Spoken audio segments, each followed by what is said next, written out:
하나님 감사합니다. 귀한 교회에서 하나님의 말씀 강의하게 하심을 감사합니다.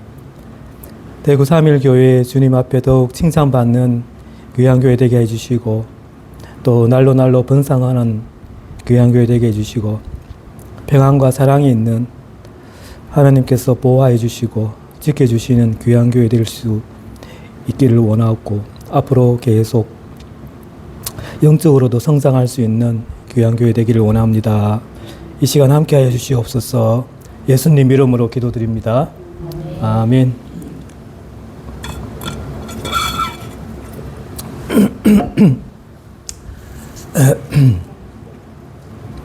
드디어 오늘 히브리서 중에서 제일 어려운 강의가 시작되었습니다. 오늘 내용이 무척 어려운 내용인데 제가 최대한 좀 쉽게 풀어서 설명을 하려고 합니다. 여러분 그 학교 다닐 때 뭐 수학이든 영어든 어려운 문제가 하나 있잖아요. 그 어려운 문제가 이제 공부 잘하는 친구하고 그냥 평범한 친구하고 이제 나누어지는 기준이 됩니다. 그 어려운 문제를 하나 풀고 나면 그 비슷한 문제 나와도 풀어요. 근데 그 어려운 문제를 그냥 넘어가면 다음에 또 나오잖아요. 못 풀겠죠. 마찬가지예요. 그거를 이해하고 이제 알게 되면 뭐 비슷한 문제 또 나와도 또 풀 수 있어요. 뭐 수학 문제 그런 거죠. 수학 문제 하나에 어떤 그 문제가 있으면 그걸 못 풀면 다음 또 못 풀어요. 똑같아요. 그게 이제 공부 잘하는 친구하고 못하는 친구하고 차이인 것 같아요. 자, 그래서 오늘은 그런 난제가 있습니다. 그 성경을 읽다 보면 참 이해하기 어려운 부분들이 참 있어요. 왜냐하면 성경은 하나님 말씀이니까 우리가 다 이해할 수 없죠. 우리가 하나님을 다 이해할 수 없듯이 하나님에 대해서 우리가 조금 아는 부분도 있지만 모르는 부분도 있잖아요. 성경 말씀도 그런 거예요. 그래서 이제 성경이 쓰여진 이후에 많은 이제 신학자들이 이런 문제들에 대해서 주석을 달고 나름 이제 해석을 합니다. 그래서 우리 이제 목회자들은 한 2000년 동안 많은 신학자들이 해석해 놓은 것 중에 좋은 주석을 찾아서 설교할 수 있죠. 참 감사한 일이죠. 자, 이스라엘 백성들은 이때가 아니고 그 광야 시대에 이스라엘 백성들은 다시 애굽으로 돌아가기를 원했잖아요. 그래서 이제 결국은 그 가나안에 갈렙과 여호수아와 또 그 20세 이하의 그 어린 이스라엘 백성들만 들어가게 되고 나머지는 못 들어갔죠. 그 위대한 모세도 아론까지도 못 들어갔습니다. 그런데 오늘 이 히브리서를 읽고 있는 이 수신자들에게도 그런 유혹이 있다는 거예요. 그리고 지금 우리를 현대 살고 있는 우리에게도 우리 믿는 자들도 잘못을 범할 수가 있다라고 할 수 있습니다. 그래서 오늘 강의의 강조점은 이제 영적으로 전진하라라는 것입니다. 우리 한번 따라해 봅시다. 영적으로 전진하자. 영적으로 전진하자. 네, 오늘 강의 내용입니다. 영적으로 전진하자. 자, 영적 성숙에 대해서 말씀드리려고 합니다. 여러분, 제가 태어났을 때쯤 하고 그 앞에 세대에 여자 이름 중에 성숙이라는 이름 있어요? 네. 있죠? 예. 그래, 그 시대에 태어난 분들 중에는 성숙이라는 이름이 있어요. 지금은 성숙이라는 이름을 딸에게 이름 지우는 경우 잘 없죠. 그 이름을 들어보면 그 세대를 우리가 짐작을 할 수 있듯이 성숙이라는 말이 있어요. 성숙. 제가 아는 집사님 중에도 무슨 성숙 이렇게 있는데 이게 이제 성숙. 그러니까 이제 몸하고 마음이 자라서 어른스럽다는 거예요. 성숙. 반대는 뭐예요? 미숙. 미숙이라는 이름도 있죠. 그쵸. 그 이제 한자로 하면 다르겠죠. 그죠? 한자로 하면 다른데 영적으로 미숙하다라고 할 수 있는데 반대가. 이제 미숙하다는 것은 이제 어린아이 같이 좀 서툴다 이런 뜻이잖아요. 그래서 오늘은 영적 성숙에 대해서 말씀드리려고 합니다. 히브리서 저자가 오늘 본문에서 영적 성장에 대해서, 영적 성숙에 대해서 세 가지 내용을 가지고 오늘 말씀합니다. 첫 번째 이제 오늘 본문이 5장 11절에서 6장 20절까지인데 5장 11절에서 14절까지를 보면 영적으로 성숙하지 못한 표시에 대해서 나옵니다.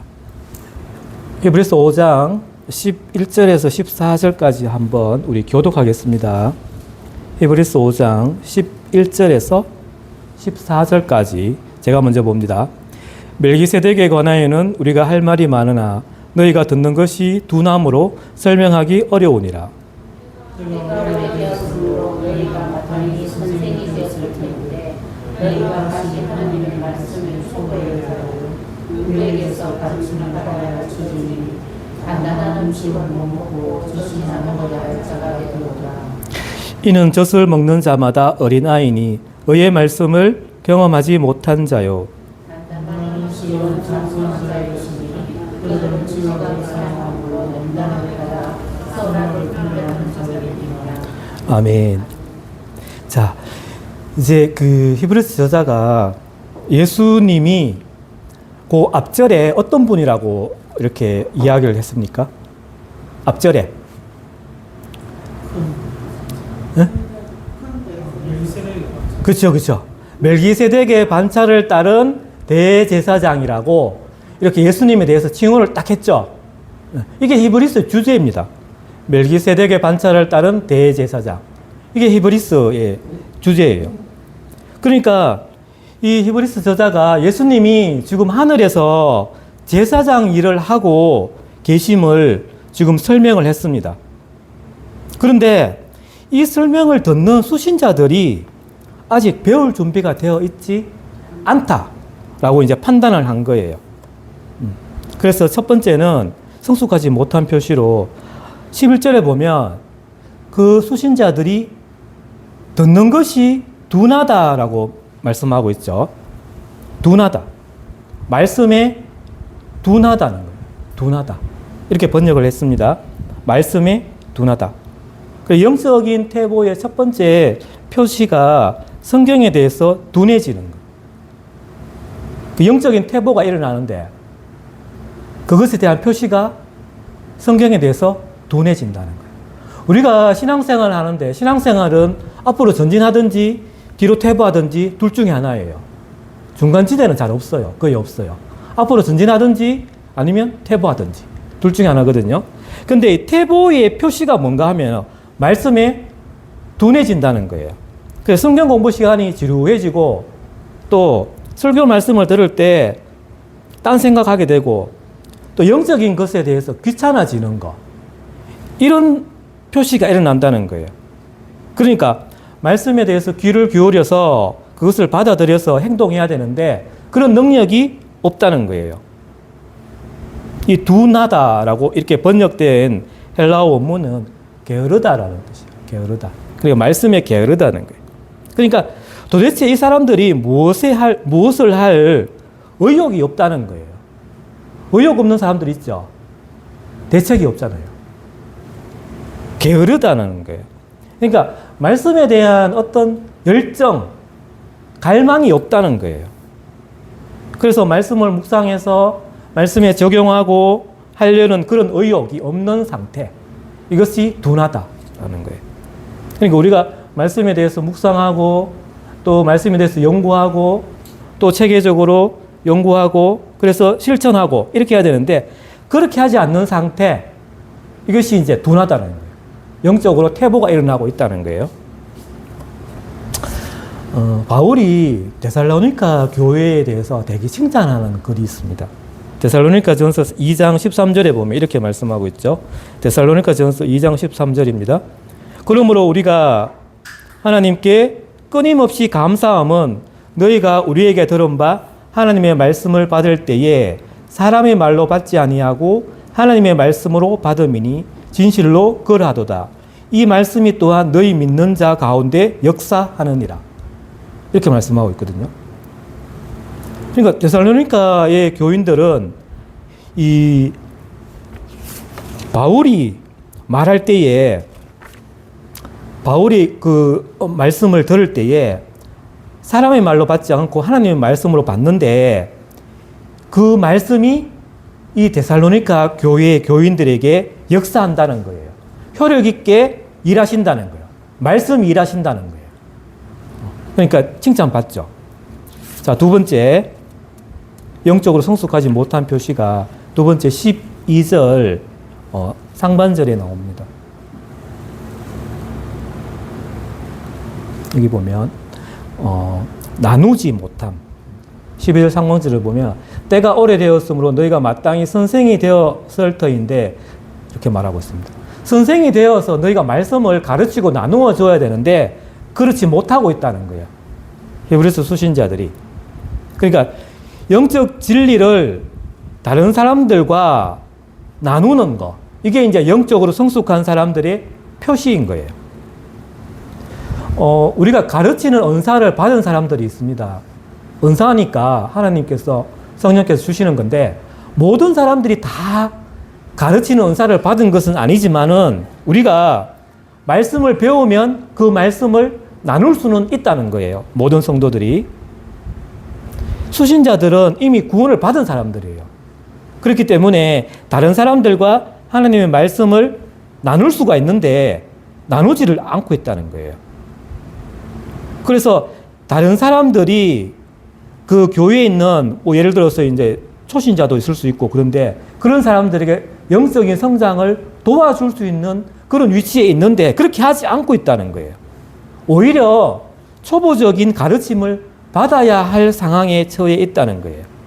다시 어린아이가 되려고 한다는 거예요. 이게 이제 영적으로 퇴보하고 있다라고 하는 표시를 지금 히브리서 저자가 이야기하고 있습니다.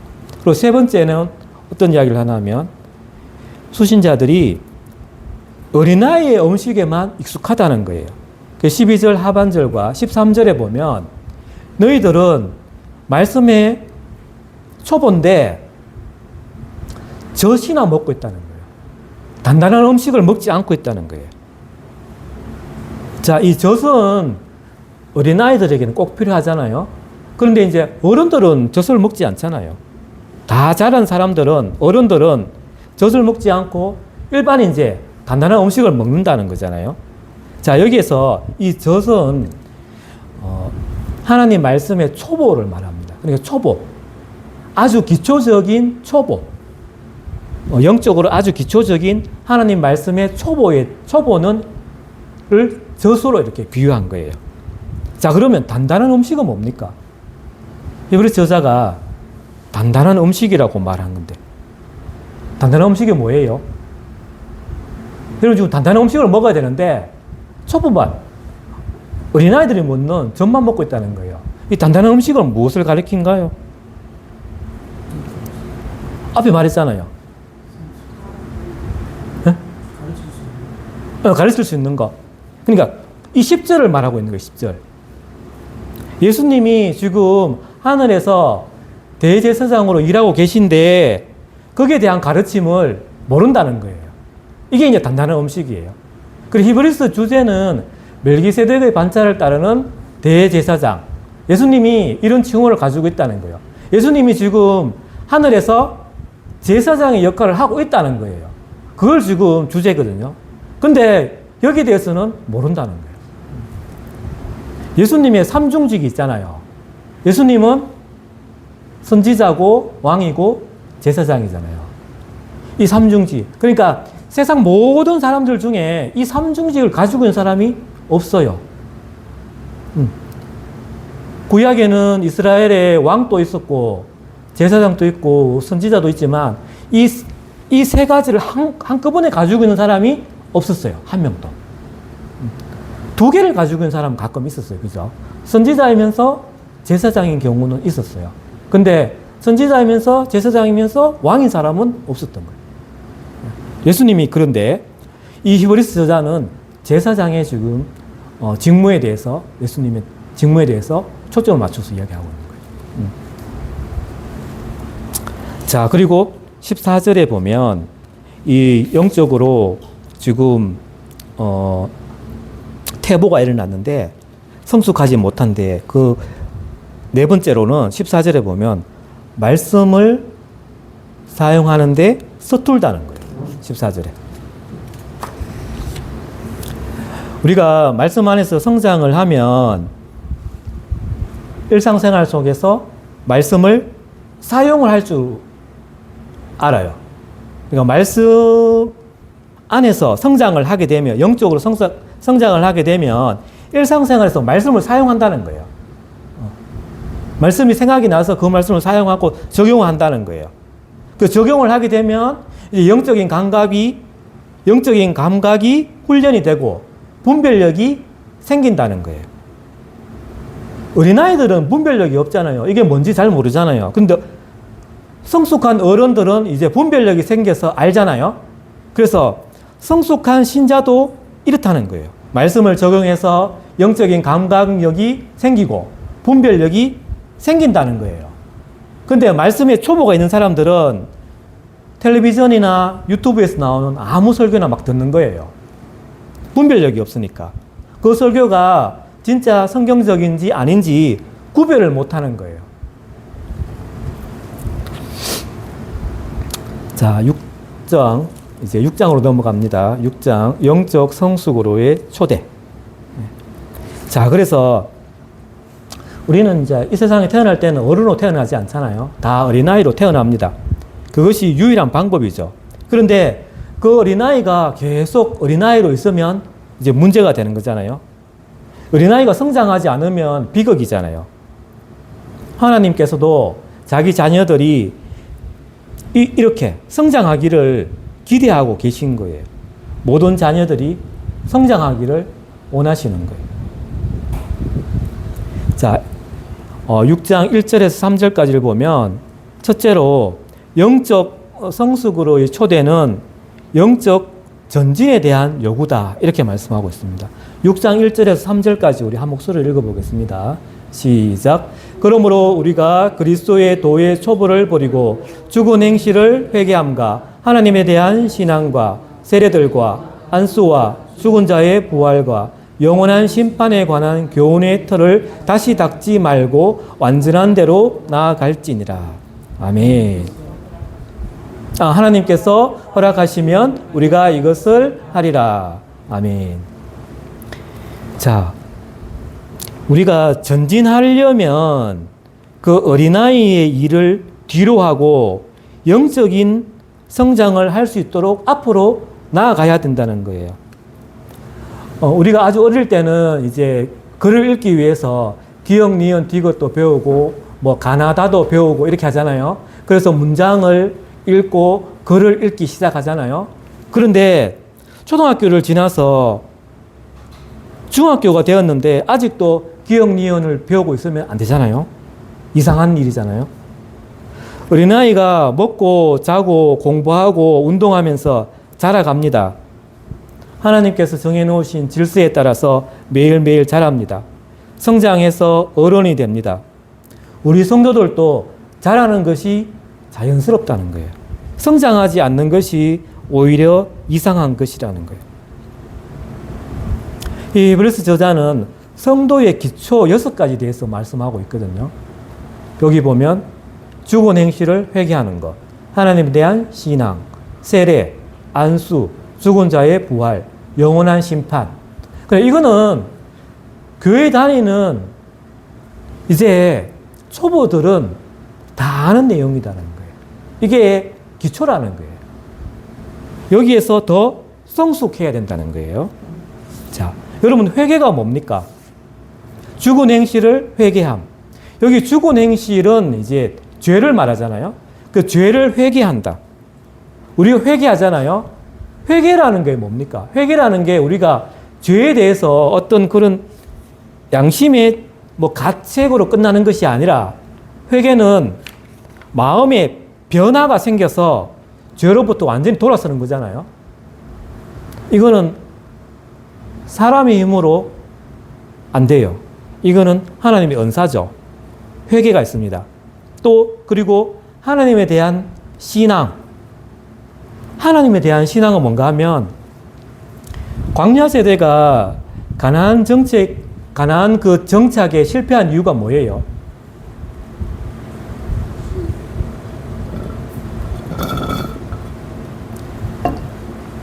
한마디로 말하면 광야 생활할 때 하나님에 대한 불신앙이잖아요. 그래서 여기에 대한 히브리서 저자가 거기에 대해서 이야기했습니다. 그래서 하나님에 대한 신앙은 하나님이 살아계셔서 그리스도를 통해서 구원을 베푸신다. 이것을 믿는 신앙을 말해요. 이게 이제 하나님에 대한 신앙입니다. 그러니까 회개와 이 신앙은 병행합니다. 신앙은 이제 그게 한자인가 그렇죠. 이걸 그냥 믿음이라고 생각하면 돼요. 믿음이라고. 거의 동일하기 때문에 저는 믿음이라고 봅니다. 그러니까 회개와 신앙, 회개와 믿음은 거의 같이 갑니다. 그리고 세례. 여러분 세례 다 받았습니까? 세례가 뭡니까? 네? 하나님 자녀가 되는 공식적인 인정인데 맞아요. 인정 맞죠? 세례를 받으면 구원 받습니까? 세례 받으면 구원 안 받아요? 믿는다고 얘기했으니까 구원 받는 그쵸. 믿음으로 구원 받죠. 예, 세례는 이제 그게 상징인데 이제 물로 그 죄를 씻지는 못하지만 그 물을 통해서 그리스도와 함께 죽었다. 그리고 장사되어서 부활한다. 이거를 상징하는 거잖아요. 우리가 세례에 대해서 압니다. 안수는 뭡니까? 안수. 우리 안수하잖아요. 안수는 보면 축복을 나누는 거. 그리고 이제 그 소명받은 사람들이 그 주님의 사역을 위해서 특별히 구별해서 세울 때 안수하잖아요. 안수하는 거. 우리가 뭐 기도원이나 가서 아무한테나 안수 받으면 안 돼요. 조심해야 됩니다. 그리고 죽은 자의 부활. 죽은 자는 믿는 사람이든 안 믿는 사람이든 다 부활해요. 예. 그거는 아브라함도 믿었어요.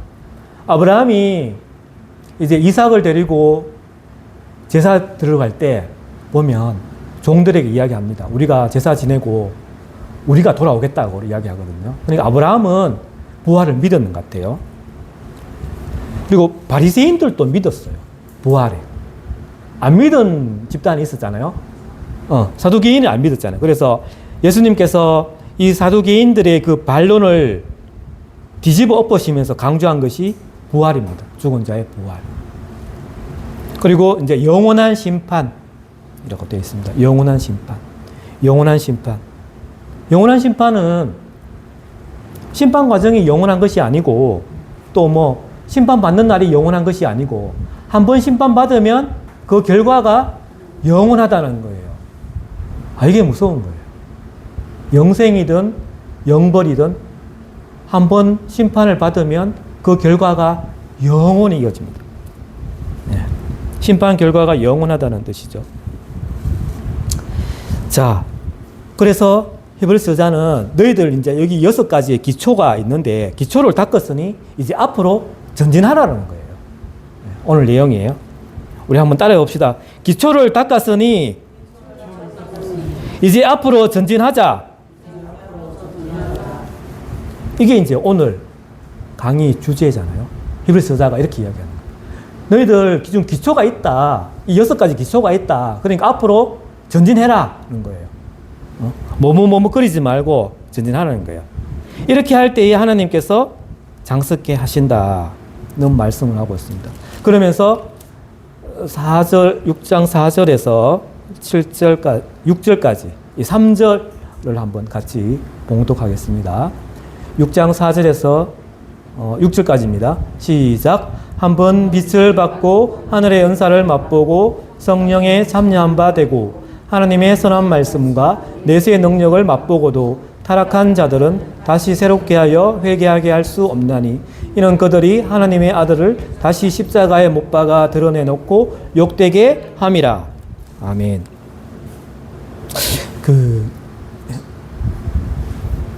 제가 총신신대원에서 1학년 때 토론이 있었어요.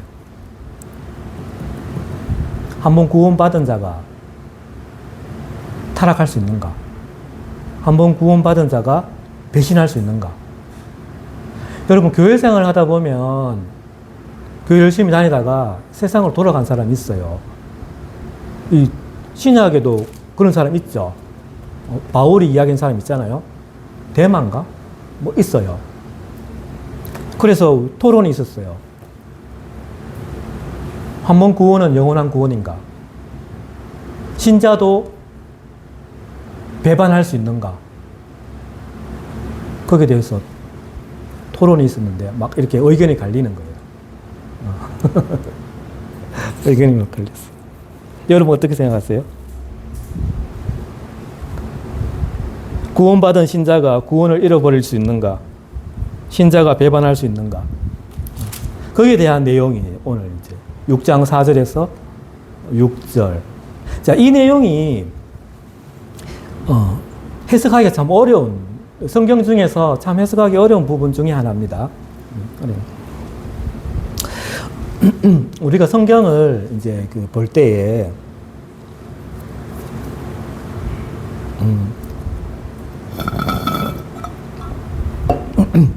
단어 한 글자 한 글자도 중요한데 그 문맥을 봐야 되거든요. 그러니까 그 앞뒤 구절을 봐야 돼요. 그래서 어떤 뜻으로 말하고 있는지 잘 봐야 돼요. 근데 우리가 성경을 볼 때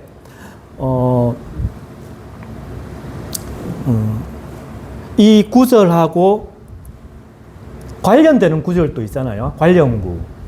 관련 구절을 보면 조금 더 선명하게 볼 수가 있어요.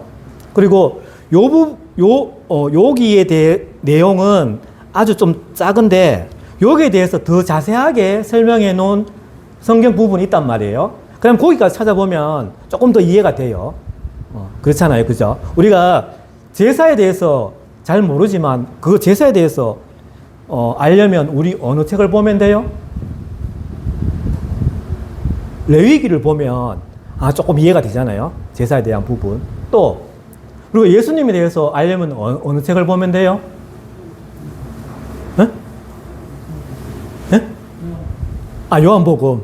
예수님에 대해서? 그렇구나. 요한복음. 네, 복음서를 보면 또 되고, 또 다른 성경에서 예수님에 대해서 이야기하잖아요. 그죠? 또 이스라엘 역사에 대해서 알려면 어느 책을 보면 돼요? 네? 네? 역사서 보면 되잖아요. 이스라엘 역사서. 그리고 창조에 대해서 알려면 창세기 봐요? 창조에 대해서는 창세기에도 나오지만 또 다른 책에서도 창조에 대해서 많이 나오거든요. 시편을 보면 창조에 대해서 엄청 나와요. 그런 걸 보면. 그래서 우리가 그 성경을 해석할 때 잘 모르는 부분, 이렇게 한 글자나 이렇게 짧은 이렇게 말씀이 있으면, 잘 모를 수 있으면 여기에 대해서 관련 어구나 여기에 대해서 자세하게 설명해 놓은 성경을 읽어보면 이해가 된단 말이에요. 이해가 돼요. 그리고 또 하나는 성경에 기본 교리가 있어요. 확실한 교리. 이거는 절대 바꿀 수 없는 교리가 있어요. 아주 기본적인 교리. 그 교리를 뛰어넘을 수가 없어요. 그 교리와 대치될 수 있는 게 없단 말이에요. 그래서 그거를 근거로 하면 돼요. 자, 그래서 오늘 이 6장 4절에서 6절 내용이 그런 부분에 해당되는데, 이게 이제 해석을 어떻게 하느냐에 따라서 이제 교리가 조금 달라질 수가 있는 부분이기 때문에 조심해야 되는 부분이거든요. 그런데 우리가 참 신자는 절대로 구원을 잃어버릴 수 없다라고 딱 못 박는 구절들이 있단 말이에요. 그래서 요한복음을 한번 찾아볼게요. 요한복음 10장을 한번 볼게요. 요한복음 10장. 요한복음 10장 26절에서 30절까지.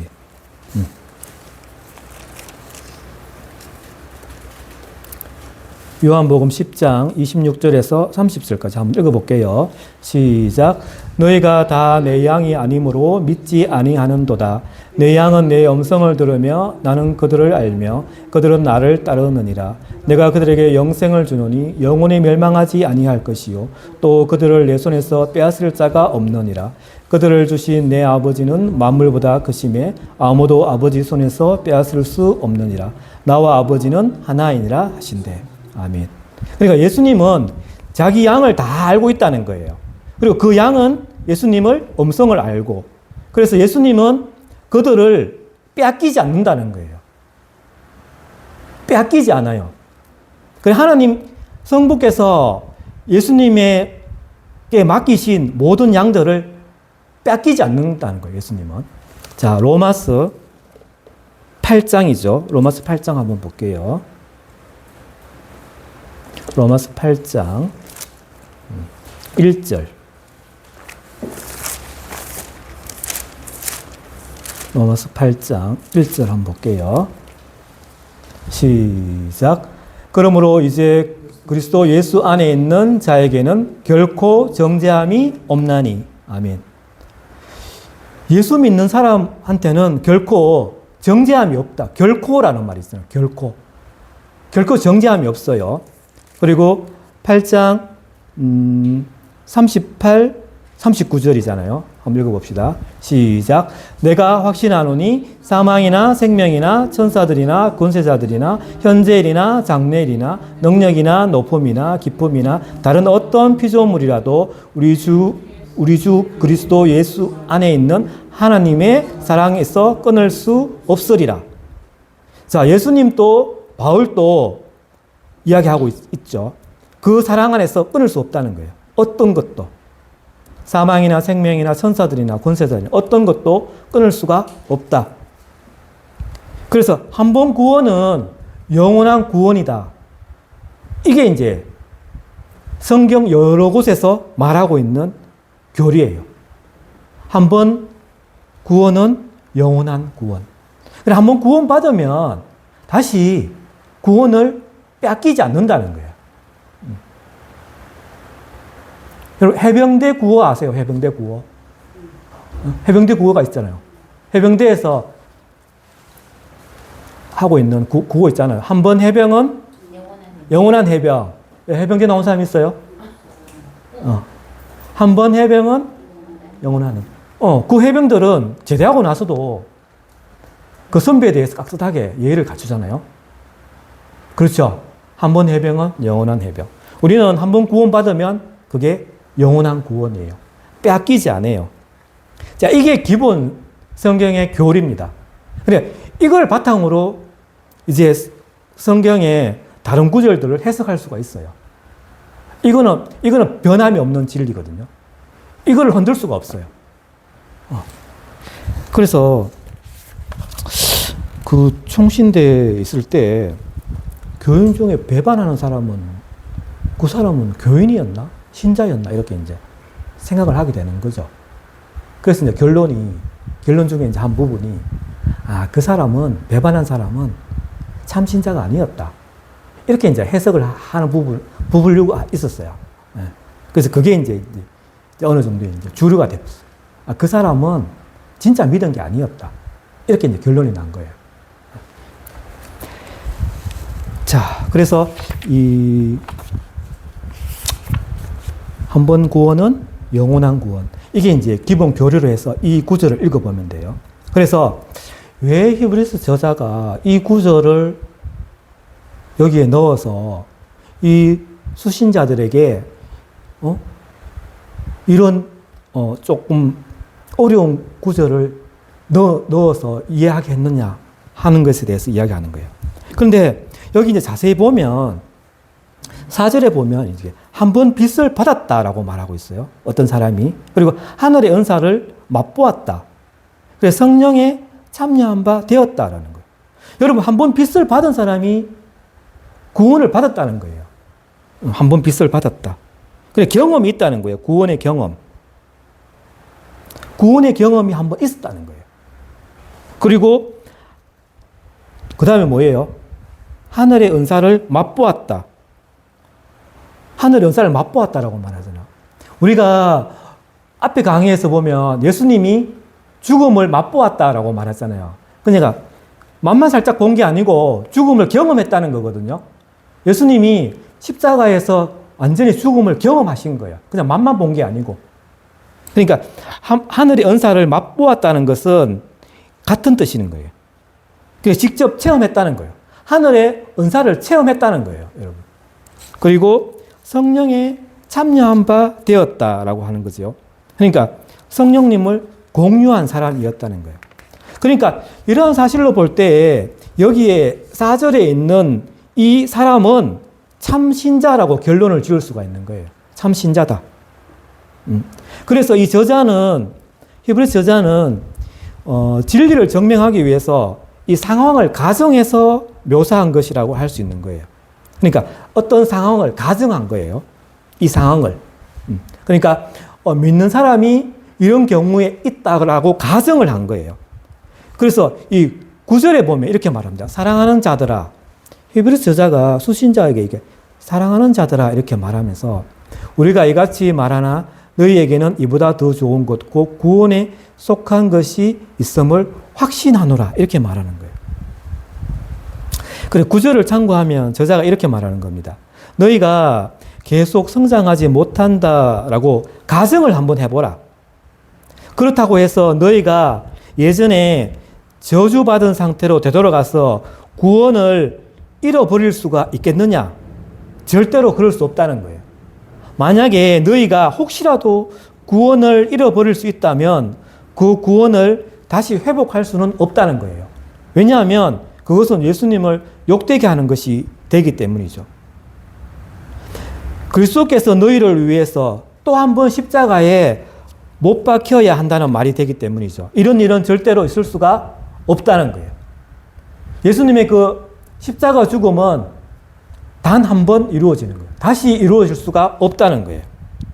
그래서 이 저자는 이 수신자들에게 이 말을 한 것은 확신을 주려고 하는 거예요. 믿음의 확신. 히브리서 저자는 수신자들에게 믿음의 확신을 주려고 지금 이 말을 하고 있는 거예요. 겁을 주려고 하는 것이 아니라.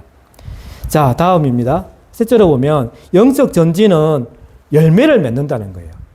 자, 7절에서 우리 10절까지 7절에서 10절까지 우리 교독하겠습니다. 자, 눈을 크게 뜨고 봅니다. 7절 제가 먼저 읽을게요.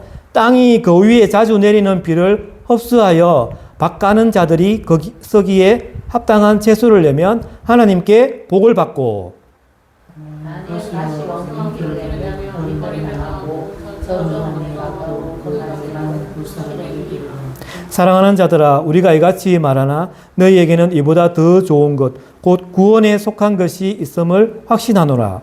하나님은 우리하지 않으사 너희 미워하고 애인을 위해 나는 사랑으로 생명의 성령과 이제도 여기 보면 밭에 대한 이야기가 나옵니다. 이제 밭에 뭐 비가 오고 채소가 있고 가시와 엉겅퀴 이렇게 나옵니다.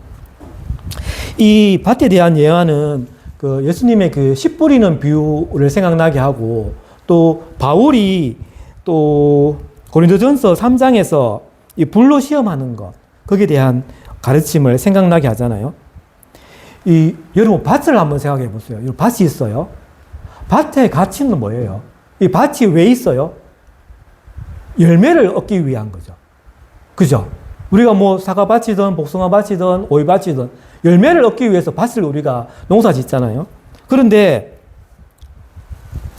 진실한 신자는 영적인 성장을 통해서 하나님께 영광을 드러내는 열매를 맺는다는 거예요. 이 열매는 우리가 그리스도 안에서 성숙해 갈 때 성령께서 맺게 해주시는 성도의 인격과 행위라는 거예요. 성령의 열매를 맺는다는 거예요. 성령의 열매가 9가지 있잖아요. 그거를 맺는다는 거예요. 자, 넷째로 보면 11절에서 12절입니다. 11절, 12절 제가 읽겠습니다. 우리가 간절히 원하는 것은 너희 각 사람이 동일한 부지런함을 나타내어 끝까지 소망의 풍성함에 이르러 게으르지 아니하고 믿음과 오래 참음으로 말미암아 약속들을 기업으로 받는 자들을 본받는 자 되게 하려는 것이다. 이 네 번째로는 영적 전진을 하기 위해서는 어떻게 해야 된다고? 부지런해야 된다는 거예요. 우리가 영적으로 성숙하게 하게 되는 것은 하나님께서 하시는 일입니다. 여기 이제 히브리서 6장 1절에서 3절까지 보시면 하나님께서 허락하시면 우리가 이것을 하리라라고 말하고 있잖아요. 그런데 우리도 해야 할 일이 있다는 거예요. 게을러서는 안 된다는 거예요. 여러분, 하나님께서 분명히 가나안에 대한 약속을 했지만 이스라엘 백성들도 해야 할 일이 있다는 거예요. 갈렙과 여호수아가 하나님의 약속을 믿고 그 땅에 들어가서 땅을 차지하잖아요. 여러분, 천국은 누구의 것이에요? 침노하는 자잖아요. 천국은 침노하는 자의 것입니다. 마태복음 11장 침노합니다. 그러니까 쟁취하는 자들이 얻을 수 있는 거예요. 천국은 쟁취해야 돼요. 이게 침노가 약간 부정적인 의미가 있는데 침략이라는 게 아니고 이 침노라는 것은 이런 거예요. 열정을 가지고 또 결단을 가지고 목표를 향해서 추구하는 행위. 그리고 어떤 천국에 대한 열정, 결단을 가지고 이렇게 추구하는 행위. 이게 이제 천국인데 예수님 공생의 기간 동안에 이렇게 행한 사람들이 있어요. 예를 들어서 누구예요? 바디메오가 이랬어요. 바디메오가. 그리고 혈루병 앓는 여인이 이렇게 했거든요. 이렇게 하라는 거예요. 잠언 24장에도 게으름에 대해서 여러 가지 이제 이야기가 나옵니다. 자, 세 번째는 6장 13절에서 이제 20절까지 마지막까지인데 영적인 안정성에 대한 근거입니다. 그래서 히브리서 저자가 영적인 성숙에 대해서 이야기하고 있는데 수신자가 이것을 잘못 해석하는 일이 없도록 하기 위해서 구원을 보정해 주는 근거. 그러니까 한 번 구원은 영원한 구원인데 이 구원을 보정해 주는 근거가 있다는 거예요. 그래서 그것을 지금 이야기하면서 6장을 맺습니다. 그리스도인들의 영적인 성숙을 하지 못한다고 하나님께서 우리를 버리실까요? 버리지는 않는다는 거예요. 그러니까 두려움을 가질 필요가 없다는 거예요. 자, 그래서 이 히브리서 저자가 참 신자들이 받는 그 구원이 확신을 해라. 그러니까 구원을 확신해라는 거예요. 확실하게 믿으라는 거예요. 구원을. 그래서 그것을 증거하기 위해서 세 가지 근거를 댑니다. 그것이 뭔가 하면 첫 번째 이제 13절에서 15절을 보면 하나님께서 약속하셨다는 거예요. 자, 13절에서 15절입니다. 같이 봉독하겠습니다. 큰 목소리로 시작. 하나님이 아브라함에게 약속하실 때에 가리켜 맹세할 자가 자기보다 더 큰 이가 없으므로 자기를 가리켜 맹세하며 이르시되 내가 반드시 너에게 복주고 복주며 너를 번성하게 하고 번성하게 하리라 하셨더니 그가 이같이 오래 참아 약속을 받았느니라. 아멘. 하나님께서 약속하셨다는 거예요. 그 구원을. 자, 그래서 이 창세기 오늘 말씀이 이제 22장에 나오는 그 말씀이잖아요. 아브라함에게 하신 중요한 약속입니다. 아브라함은 보면 인간적으로 실패도 하고 또 죄도 짓잖아요. 그런데도 불구하고 하나님은 아브라함과 약속을 지킵니다.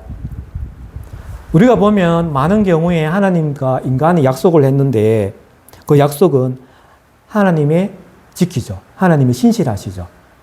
그래서 인간이 조금 실수하더라도 하나님은 그 약속을 지키신다는 거예요. 15절에 보면 오래 참아 약속을 지키신다는 거예요. 오래 참으신다는 거예요. 오래 참는다는 것은 오늘 여기 게으르다라고 하는 거 반대예요. 하나님은 오래 참으시고 우리는 게으르지 말라는 거예요. 지금 이 히브리서 수신자들은 막 이제 그 핍박 속에서 이 기독교 신앙에 대한 회의가 그리고 신앙에 대해서 포기하려고 하는 그런 상태에 있었잖아요. 그래서 인내를 가지라는 거예요. 인내심에 대해서 지금 거의 사라져 가고 있는데 너희들의 그 영적 발전을 위해서 부지런히 몰두해서 하나님이 약속하신 것을 얻어서 누리라는 거예요. 오늘 우리 성도들은 아브라함보다 더 많은 약속을 가지고 있습니다. 그런데 왜 영적 성장을 하지 못하고 있습니까? 농부를 한번 생각해 보십시오. 농부가 밭두렁에 앉아서 씨를 가지고 있어요. 그 씨를 가지고 있으면 가을에 열매를 맺습니까? 수술을 못 하잖아요. 씨를 뿌리고 물을 주고 잡초를 뽑고 경작하고 이렇게 해야지 그 열매를 거두잖아요. 교회 생활도 그렇다는 거예요. 교회 생활을 게을르게 하면 안 된다는 거예요.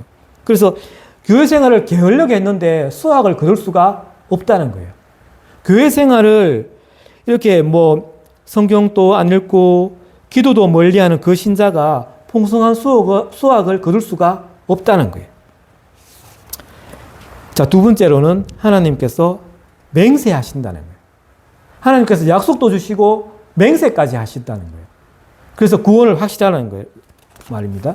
16절에서 우리 18절까지입니다. 자, 눈을 크게 뜨고 우리 16절에서 18절까지 한번 큰 목소리로 봉독하겠습니다. 시작. 사람들은 자기보다 더 큰 자를 가리켜 맹세하나니 맹세는 그들이 다루는 모든 일의 최후 확정이니라. 하나님은 약속을 기업으로 받는 자들에게 그 뜻이 변하지 아니함을 충분히 나타내시려고 그 일을 맹세로 보정하셨나니 이는 하나님이 거짓말을 하실 수 없는 이 두 가지 변하지 못할 사실로 말미암아 앞에 있는 소망을 얻으려고 피난처를 찾는 우리에게 큰 안위를 받게 하려 하심이라. 아멘.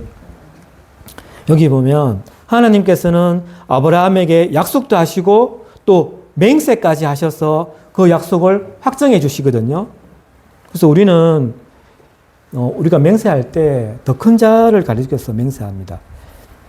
우리가 은행에서 예를 들어서 한 1억 정도 대출을 받는다라고 합시다. 그러면 대출을 받을 때 보증을 서라 하겠죠.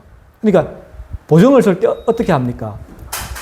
1억의 가치보다 더 큰 뭐 건물이 있거나 그러면 그 건물을 보증을 잡아서 대출을 받을 수 있잖아요. 아니면 뭐 1억을 이제 대출을 하려고 하면 1억보다 더 많이 가진 사람을 보증인을 세워서 우리가 대출을 받잖아요. 근데 그 1억의 그 대출을 받으려고 하는데 100만 원 가진 사람을 보증인으로 세우면 은행에서 대출을 받을 수가 있겠습니까?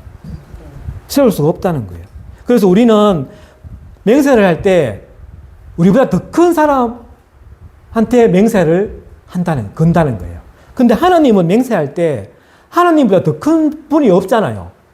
그러니까 하나님은 하나님 스스로를 가리켜서 맹세하고 있다라는 거예요. 자, 그런데 아브라함에게만 이 맹세와 약속을 하시는데 그 맹세와 약속이 우리에게도 해당이 될까요? 안 될까요? 해당이 됩니다. 왜냐하면 우리는 영적인 아브라함의 후손이 되잖아요. 그래서 그 약속이 해당이 돼요. 그게 이제 갈라디아서 3장 23절에 보면 모든 신자들이 아브라함의 영적 자손으로서 약속을 기업으로 받게 될 자격이 있다는 거예요.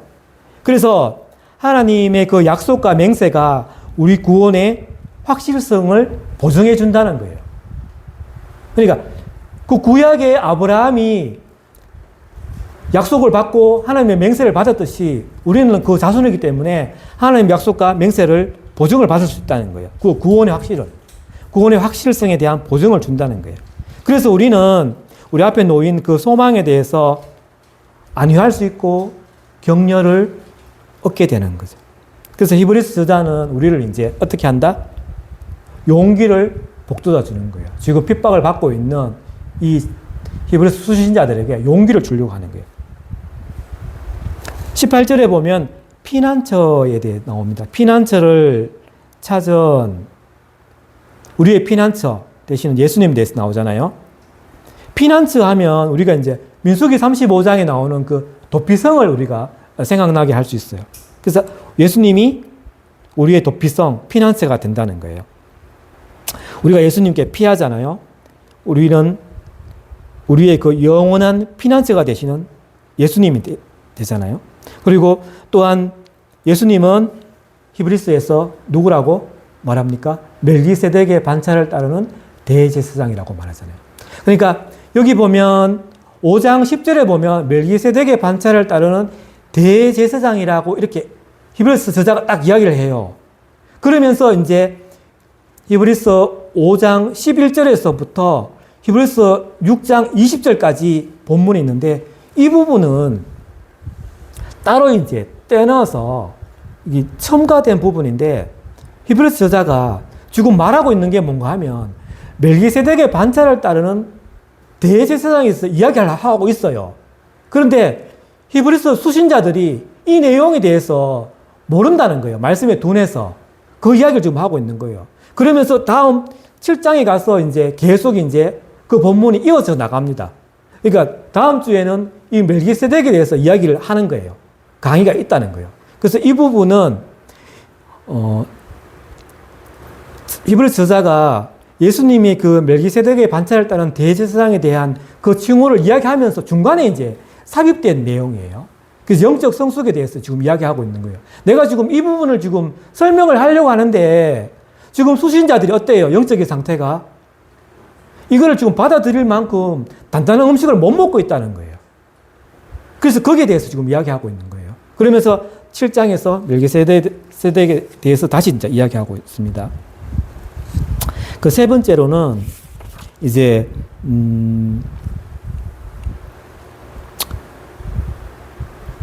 참 신자들이 그 구원이 확신하다.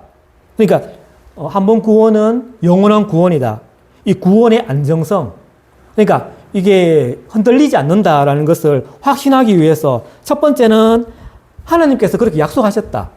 그리고 두 번째는 하나님께서 맹세하셨다. 그러면서 세 번째로 이야기하고 있는 것이 이제 하나님의 아들에 대해서 이야기하고 있습니다. 그러면서 그리스도 안에 있는 우리의 소망이 영혼의 닭과 같다. 이렇게 말하고 있습니다. 영혼의 닭과 같다. 여러분, 배에 보면은 닷이 있거든요. 닷이 뭔가 하면 이제 배가 이렇게 항해를 하다 보면 중간에 이제 멈추어 설 때가 있어요. 뭐, 바다 한가운데든지, 한가운데 뭐 예를 들어서 배가 멈춰서서 그곳에서 이제 고기를 잡을 수도 있고, 배가 이제 바다에서 또 내려가면 안 되니까, 배가 멈추어야 되고, 또 항구에 들어오면 배가 또 멈추잖아요. 그때 쓰는 게 이제 닷이잖아요. 닷은 배가 한 곳에 멈추어 있게 하기 위해서 이제 줄을 쳐서 이제 배 밑바닥으로 이렇게 가라앉히잖아요. 갈고리 같은 걸 해가지고. 뭐 그게 한 개가 될 수도 있고, 뭐 여러 개의 닷을 사용할 수도 있어요. 그래서 닷을 내립니다. 또 어떨 때는 위급할 때는 그 닷을 끊기도 해요. 배가 너무 위험하면 이 닷을 끊어서 배를 안전하게 할 수도 있어요. 그 닷이 있는데 그리스도 안에 있는 우리의 소망이 영혼의 닷과 같다는 거예요. 이 닷은 초대교회에서 많이 이제 상징적으로 많이 썼는데 그 카타콤에 이렇게 그 닷을 그린 그림이 최소한 한 66점이 있다라고 합니다.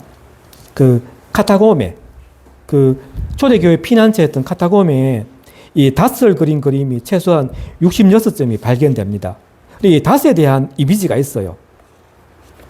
그런데 이제 히브리서 저자는 영적인 닷에 대해서 이야기하고 있거든요. 이 배의 닷이 아니고 영적인 닷에 대해서 이야기하면서 이 닷은 배에서는 그 닷을 비유하면서 이 배에 있는 닷하고는 조금 다르다라고 말하면서 우리의 영적인 닷은 배 밑에 있는 것이 아니고 어디에 있다?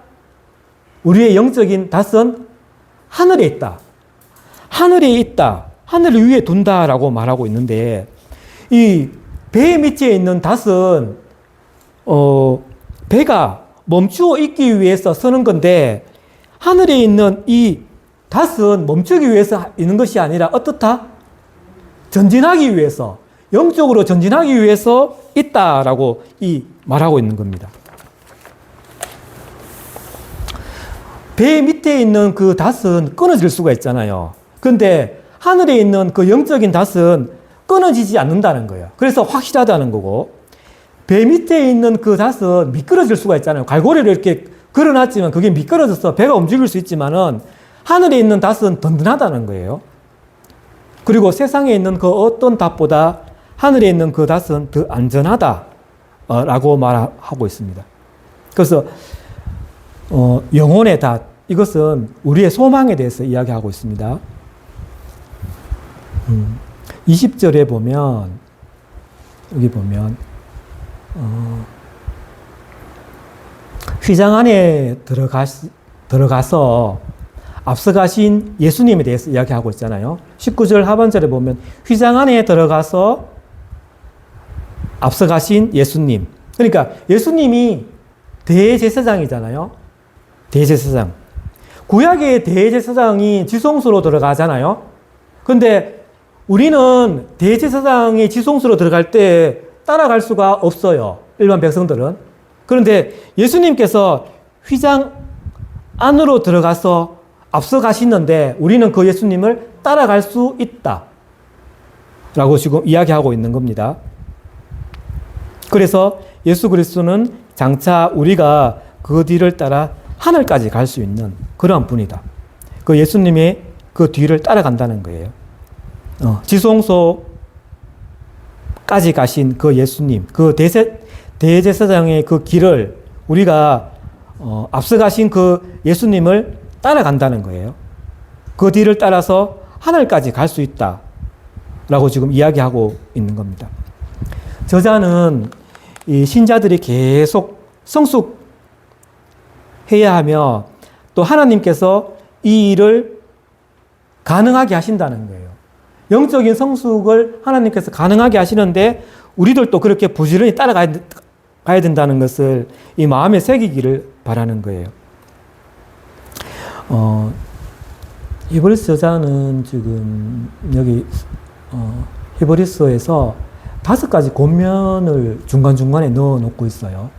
오늘 3가지까지 했습니다. 그러니까 2장 1절에서 4절을 보면 말씀을 떠나지 마라 라고 말하고 있고, 그리고 히브리서 5장 11절에서는 그리고 그 앞에 두 번째는 이제 히브리서 3장이죠. 히브리서 3장 7절에 보면 말씀을 의심하지 말라라고 권면하고 있어요. 두 번째. 그리고 오늘 말씀에 보면 이제 히브리서 5장 11절에서 오늘 본문 6장 20절까지는 말씀에 둔하지 마라, 둔해지지 마라라고 이렇게 3번째 지금 권면하고 있습니다. 그러면서 게으르지 말라라고 말하고 있습니다. 말씀을 떠나지 않는 그 최선의 길은 영혼의 닷을 하늘에 놓고 그것을 단단히 붙잡고 앞으로 전진하라 라고 말하고 있는 겁니다. 아멘. 기도 마칠게요. 하나님 감사합니다. 우리가 히브리서 저자가 말한 것 같이 말씀을 부지런히 또 배우고 또 우리가 또 노력도 하고 또 말씀도 나누고 또 말씀도 사용하고 말씀도 적용하여서 영적인 감각을 키우고 또 선악을 분별하기를 원합니다. 우리가 말씀의 기초를 닦았으니 앞으로 전진하기를 원합니다.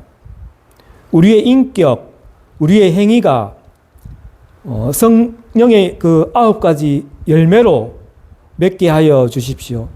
우리가 교회 생활을 더욱더 부지런하게 하게 하시고 성경을 지금보다 더 사랑하며 또 더 많이 기도하여서 풍성한 수확을 거둘 수 있기를 원합니다.